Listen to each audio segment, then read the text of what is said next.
Imagine losing the person you trusted most, someone you once thought would always be there. Then that person brings the person who betrayed you into your kids' lives. Too soon, too lightly. What do you do when grief is only the first bruise? This is what happened to me. And when the darkness seemed endless, I decided, if they were going to destroy me, I'd make sure they never forgot it. If you've ever been betrayed by someone you trusted, a partner, a friend, and felt powerless, this story is for you. Hit like, subscribe, and stay until the end.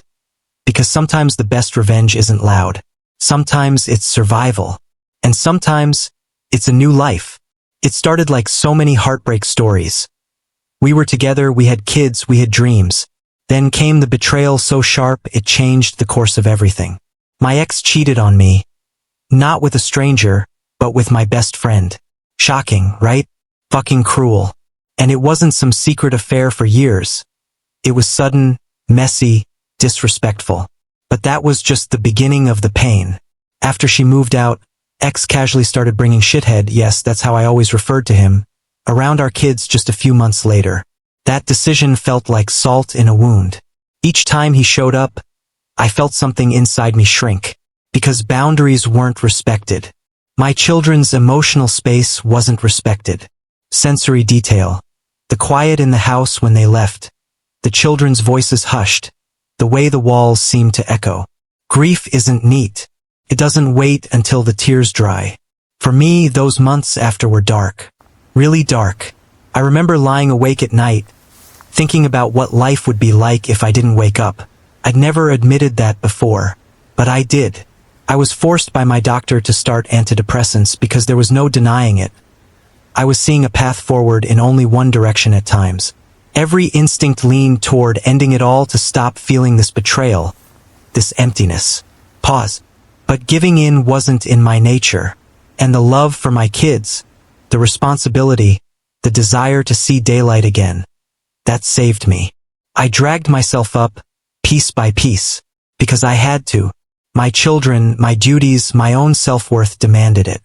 I decided to dip a toe into the online dating world. For a while, nothing stuck. Short-term things, ghosting, familiar disappointments. But I met someone amazing. She's kind, funny, real. We've been together nearly 2 years. We don't live together. Maybe someday. But right now, seeing her a few times a week, laughing, just being normal. It's more than I thought I'd ever feel again. Life isn't perfect. There are still nightmares. Still mornings when my chest tightens. But compared to where I was, this is a sunrise. Meanwhile, my ex and shithead stayed together. For a while anyway.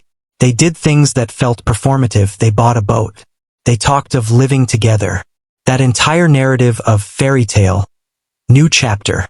But my kids tell me, shithead is barely around. They avoid him. The plans never solidified. For me, that was bittersweet. I didn't aim to watch them suffer. But seeing them stumble in what they tried to build was somewhat vindicating. This part is messy and painful, but it's where things turned irreversible.